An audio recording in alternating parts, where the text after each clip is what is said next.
माझे नाव तुकाराम बिनभाऊ नाईकडे, राहायला इंद्रायणनगरला आहे.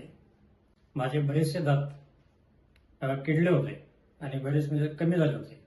तर मला चावताना त्रास व्हायचा, अन्नपचन व्यवस्थित होत नव्हतं. त्यामुळे साहजिकच आतड्याला त्रास व्हायचा त्याचा. नंतर मग मी सरांच्या दवाखान्यात आलो, माझे प्रॉब्लेम सांगितले. ते प्रॉब्लेम झाल्यानंतर सरांनी सांगितलं की आपण सगळे दात काढू तुमचे काही जे आहेत ते, आणि त्याच्यानंतर आपण कवळे बनवूया.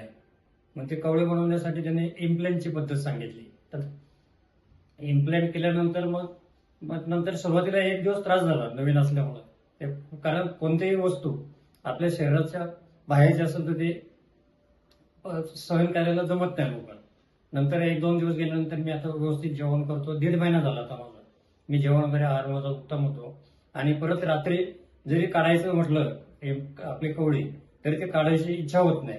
कारण का मग आपल्याला ते सगळं परत चुकीचं वाटतं. मग काही जरी आपण फसलो मग ते कुणीही पण याचा फायदा घ्यावा, याचा आपल्याला चांगला फायदा होईल. त्याचा शरीर वगैरे प्रकृती व्यवस्थित राहील. धन्यवाद.